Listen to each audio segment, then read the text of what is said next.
Hi everyone, आज हमारे पास ये डेटा है जिसमें हमारे पास दो टेबल्स हैं। हमें क्या करना है, इस टेबल के डेटा को इस टेबल पर लेकर आना है।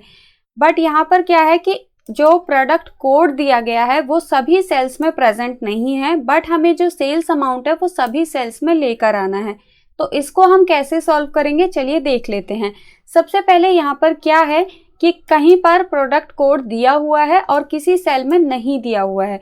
तो यहाँ पर क्या है कि हमारे पास कंडीशंस आ गई है। तो जब कंडीशंस आ गई है तो हम यूज करेंगे इफ फंक्शन का।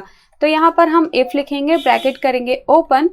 अब हम कंडीशंस को ध्यान में रखेंगे। कंडीशंस में क्या है, एक जगह आपके पास कोड है और एक जगह आपके पास कोड नहीं है, मतलब दूसरा सेल आपका ब्लैंक है।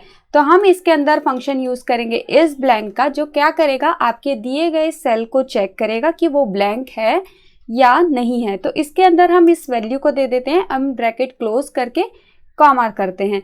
अब ये क्या करेगा, इस ब्लैंक फंक्शन इस F9 वाले सेल को चेक करेगा क्या इसमें ब्लैंक है या नहीं है।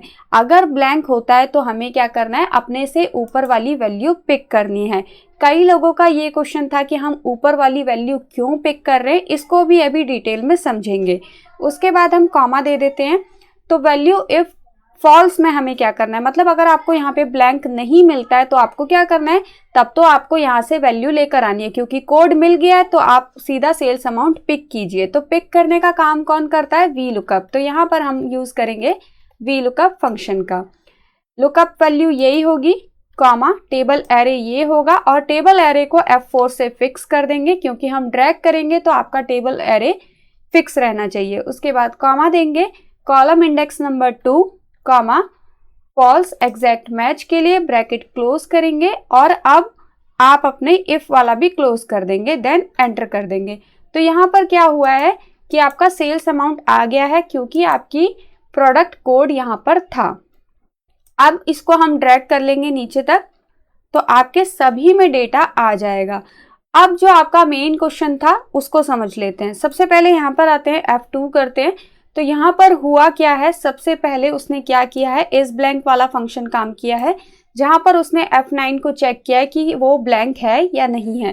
तो F9 ब्लैंक नहीं था, तो उसने क्या किया, वैल्यू इफ ट्रू चला ही नहीं। जब आपकी वैल्यू ट्रू नहीं होती है तो वैल्यू इफ ट्रू नहीं चलेगा, वैल्यू इफ फॉल्स वाला पार्ट चलेगा। तो यहाँ पर वैल्यू फॉल्स हो गई है, तो ये वाला पार्ट स्किप करके सीधा उसने वी लुकअप का पार्ट चलाया है और आपको वैल्यू लाकर दे दी है।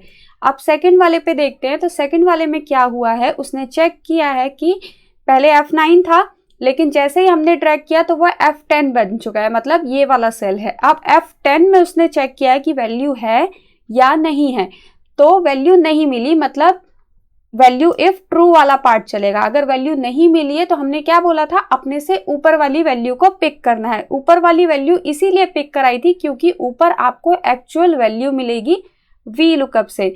तो ऊपर इसको क्या मिला, ये नंबर मिला 2356, तो इसने डायरेक्ट 2356 प्रिंट करा दिया। सेम इसी के लिए भी ऐसा ही हुआ एंड इसके लिए भी ऐसा ही हुआ। बट जैसे ही यहाँ पर आया, जब इसको कोड मिल गया, तो यहाँ पर क्या हुआ, वापस से इस ब्लैंक वाला नहीं चला, क्योंकि इसको कोड यहाँ पे मिल गया, ब्लैंक मिला ही नहीं।